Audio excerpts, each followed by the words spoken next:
आप झटका हलाल की बात कर रहे हैं। यहां पर एक दिन जब मुंबई की लाइफलाइन चल रही थी तो अचानक उसमें विस्फोट होने लगे। एक जगह हुआ, फिर 2 जगह हुआ, फिर 3 जगह हुआ, फिर 5 जगह हुआ, फिर 7 जगह हुआ, कई जगह हो गया ना। उसके बाद फिर कार्रवाई शुरू हुई। 10 साल से ज्यादा समय कार्रवाई चली, ठीक है। 150 से ज्यादा लोग मारे गए, 800 से ज्यादा लोग घायल हुए। उनके परिवार वाले किसके 5 भी अगर औसत रख लो तो 5000 होते हैं। आज वो 5000 लोग हलाल हो रहे हैं कि झटका हो रहे हैं, आप बताओ।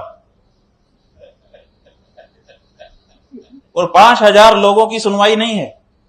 अभी अभी कोर्ट ने कहा है कि जिन लोगों के ऊपर अभियोग लगाया गया था वो सब निर्दोष हैं। ठीक है, कोई निर्दोष है उसको बिल्कुल मुक्त कर देना चाहिए, अपराध मुक्ति का घोषणा कर देनी चाहिए, हमें कोई बाधा नहीं है। लेकिन क्या उसी समय हमको यह नहीं सोचना चाहिए कि अगर ये सारे के सारे एक्यूज अभियुक्त निर्दोष हैं तो वो जो मारे गए क्या अपने आप मर गए थे? वो उनको किसने मारा? जब हम न्यायालय बंद करके बैठते हैं तो हम आधा विचार नहीं कर सकते। हमने ये तो देख लिया कि ये निर्दोष हैं, लेकिन जो मारे गए किसी ने तो मारा होगा।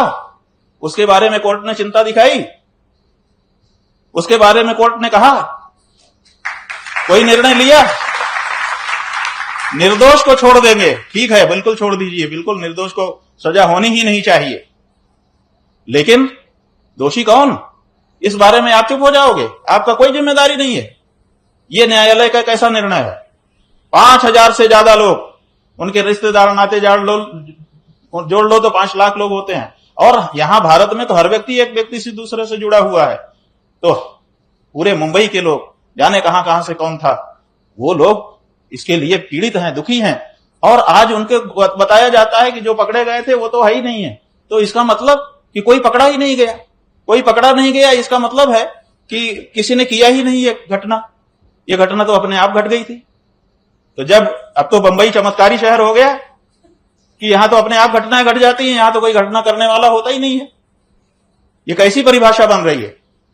न्यायालय जिस समय उनको छोड़ रहा था उसी समय उसको कोई ना कोई बात कहनी चाहिए थी कि ये दोषी हैं, लेकिन किसी को दोषी नहीं। ये क्या हो रहा है? अब उनको झटका कहोगे कि हलाल कहोगे? आप झटके से मारो चाहे हलाली से मारो, आप प्राण ले रहे हो किसी का, और प्राण लेने का अधिकार किसी को नहीं है।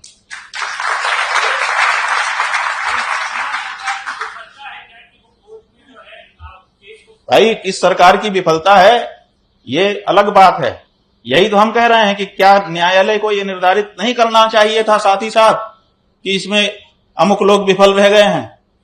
जो अभियोजन करता थे उन्होंने कैसा अभियोजन किया, कैसा मुकदमा बना करके पेश किया कि सबके सब छूट गए। न्यायालय कहता है कि 100 दिन के बाद जिसकी गवाही हुई उसको हम नहीं सुनेंगे, क्योंकि ये तो 100 दिन के बाद आफ्टर थॉट है। ठीक है, तो 100 दिन के बाद अगर आप किसी की गवाही को इनकार कर देते हो तो 11 साल के बाद आप क्यों फैसला देते हो? आप फैसला देने में 11 साल लगा देते हो, और 100 दिन के बाद कोई गवाह आता है, कहते हैं उसकी हम गवाही ही नहीं सुनेंगे। 100 दिन तो विलंब हो गया, 11 साल विलंब नहीं होता। क्या हो रहा है, इसको सोचने की जरूरत है। और इसीलिए कम से कम हम अपने धर्म के मामले तो ठीक से देख लें। इन न्यायालयों के सामने जाकर के हमको क्या मिलेगा, ये हमारी चिंता है।